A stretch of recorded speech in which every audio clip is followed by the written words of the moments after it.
What's up, guys? We are back with another Bandai Tamashii Nations SH Figuarts review, taking a look at the Dragon Ball GT Son Goku or Kid Goku figure. So we've got him here in our standard Tamashii Nations SH Figuarts packaging, same kind of style that we're used to seeing for the Dragon Ball line. You've got him there in the window. We've got some product shots that start on the front and wrap around to the spine, and then the back of the box, in typical fashion, has a bunch of product shots showcasing how he moves and a bunch of the stuff this little guy comes with. So yeah, let's do it. Let's pull him out and take a look. And here we go, out of the package, our Dragon Ball GT Kid Goku SH Figuarts. Well, he's not a kid, but I think you know what I mean here. This is definitely an interesting figure. I know a lot of folks seemed really unhappy with a lot of what went on with the first Kid Goku, the actual Dragon Ball Kid Goku, because he's obviously big. He's a bigger figure, and scale was kind of out of whack. This is definitely trying to correct some of that. He is so small. There's a tiny figure here. And I was really worried almost how he was going to move. But this thing is very much in line with a lot of like some of the newness that we've been seeing. He definitely feels like a new interpretation on this particular scale when it comes to Figuarts. Because, there have been a handful of figures that are this small. So let's see what he can do, see how he moves around.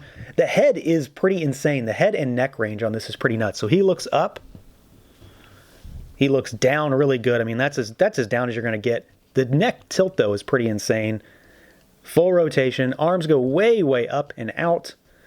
They, of course, have a butterfly joint in there still, so they swivel all the way around. Also, you've got your elbow is only going to get you about 90. If there's one thing that's a little bit, I don't know, we'll say odd because it's a Figuarts that's different here, is that the elbow and knee range is a little bit limited just by virtue of how tiny this thing is. I'm still okay with it. It moves well. We've still got our ball hinges at the wrist. You've got rotation. Torso goes backwards about that far, forward and backward. You've got a little bit of tilt still, and there's your rotation. Legs are surprisingly mobile despite the skirt piece. They go out about yay far. They still can kick forward basically all the way. It's going to be a little tight, but he can do it. Backwards slightly. You've still got a thigh cut up there. Knees, just like elbows, they're a little bit restricted, but still full 90, so I'm okay with that. They also look pretty good. And then we've got rotation at the top of the ankle. Pretty decent hinge, but really good rocker on these for such small feet, and there's still our ever-present Figuarts toe hinge. So he does move. I mean, he moves really well. I'm honestly surprised. Everything seems very fluid, and if anything, he seems very much, in line with some of the, we'll say, newness that we've been getting when it comes to larger figures. He very much feels like a new way forward when it comes to the super small size that he presents here and stuff we might see down the road. Now, as far as the overall look and feel, there sort of isn't a lot to talk about here. Literally, there's not much plastic here. He's very small. And we will, of course, do size comparisons, but it's hard to really express how tiny this figure is. He's really small. So there's not much to actually go on. I think, overwhelmingly, this looks really good. I'm very happy with the way this turned out. From the head to the gi to the arms, the little pink, wrist guards there, the belt, the tassel that you can move. I really like the folds on the pants for some reason. It's a weird thing to kind of get hung up on, but I really like the way those are structured. They look like they're sort of sagging down at his feet, which, again, seems kind of like a weird thing to hone in on, but I keep looking at him. I think it's the color. The orange pants and the blue gi really works well. He does have some paint on him. It's not a lot.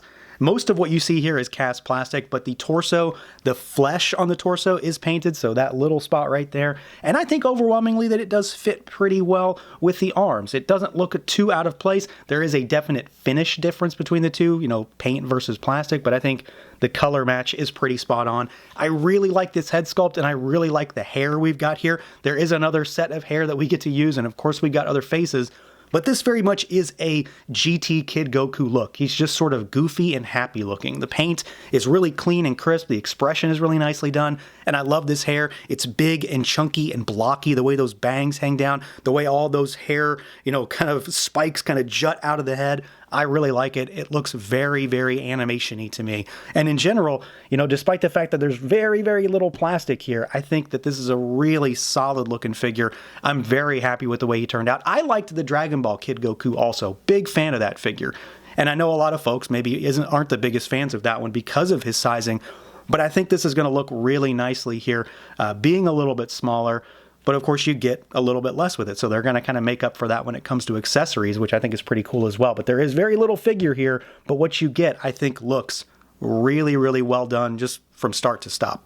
Now for some size comparisons, of course, let's do other Figuarts, and we might as well do other Goku. So we've got a standard size figure here on the left with our Super Saiyan 4 Goku from GT, and I think this works pretty well. It may not be a perfect match, and I don't think it's ever going to be without Goku being just incredibly tiny, but this works really well, especially when you compare him to the original Kid Goku from the Dragon Ball subline. So this is a very, very different kind of figure. You know, he's more in line with like this Saiyan Armor Krillin and Gohan or Pan, that kind of stuff.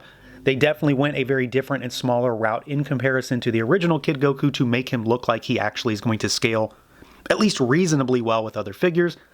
Now let's move these guys aside. Let's do some other lines real quick. So here's a Super 7 figure. There is a Shredder. And then here is a Marvel Legends. There's Banshee for some normal 6, 7-inch figures. Now let's pull Shredder aside. Let's do a Mythic Legions. There's one of our deluxe Legion builders. And then let's do one more. Let's do a smaller figure that might better illustrate exactly how tiny he is. Here is the NECA Toon Space Usagi, which is not a big figure to begin with, so it really lets you know exactly how tiny this guy is. But he's going to scale really well, I think, with just about anything, but I specifically think he's going to look a lot better alongside other Dragon Ball Figuarts than a lot of the other smaller figures have in the past. Now, as far as accessories goes, Goku comes with a really solid spread. They do seem to make up for his very small stature with a lot of accessories. I mean, there's like a dozen extra hands. We've got a bunch of faces, an entirely separate head.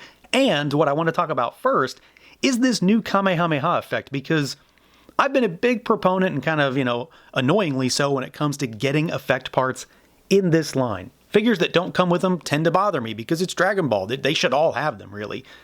This comes with a new effect part that improves upon, in some ways, the older Kamehamehas that we've gotten with a lot of the Gokus.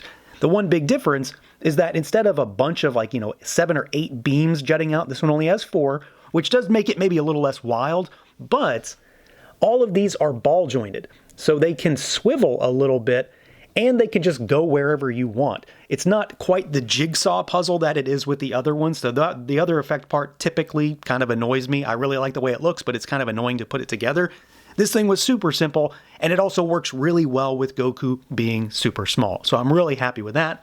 He does come with an entirely extra head as well. So this has a different set of bangs and a different hair scheme. So it's where the wind is kind of blowing everything back. And then you get a bunch of different faces also. So of course, to start with, we had the sort of just the standard, the happy sort of, smiling expression on him. And then we do get a few other faces as well in conjunction with that. So you've got a stoic face and you've got a gritted teeth face with a great, great expression. He looks really angry there. And then, of course, you've also got, that we've shown here, we've got the screaming head sculpt, which goes really well, or screaming face, rather.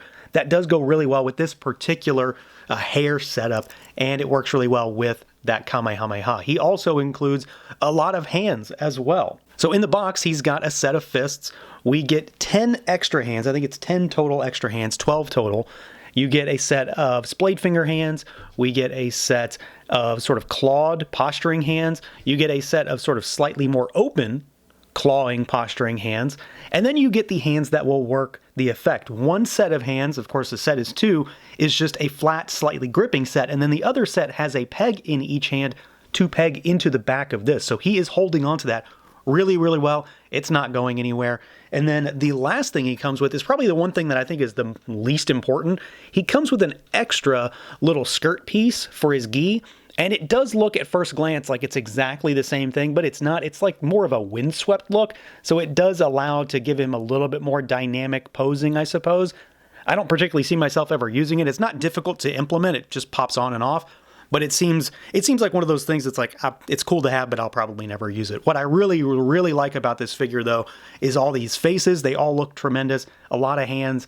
And again, this is a really nice effect part. It has a lot of improvements over some of the effects that we've seen, specifically Kamehamehas, in the past. So yeah, overall, this is a really solid figure. Again, I was kind of worried about this one because I wasn't really sure, well, if he was going to move correctly. I thought there were going to be a lot of limitations on this figure just because he really is so small. but I think it works nicely. He's easy to get into a lot of poses. He looks great, you know, in an action pose or in just a vanilla pose. We get a lot of accessories here. I will not stop harping on how much I love this new Kamehameha effect. Those ball peg energy beams are an absolute game changer because the other ones are ultimately kind of frustrating. The figure, of course, moves well. He looks great. He comes with a great array of accessories on top of that. The only thing I really don't think we needed was that extra skirt piece, but I'm not going to be upset that they included it either. It comes with some great faces, lots of hands. And yeah, I mean, it kind of has everything you need to make a really solid GT Kid Goku. So that's going to do it for this look at the Bandai Tamashii Nations SH Figuarts Dragon Ball GT Kid Goku. Let me know what you guys think.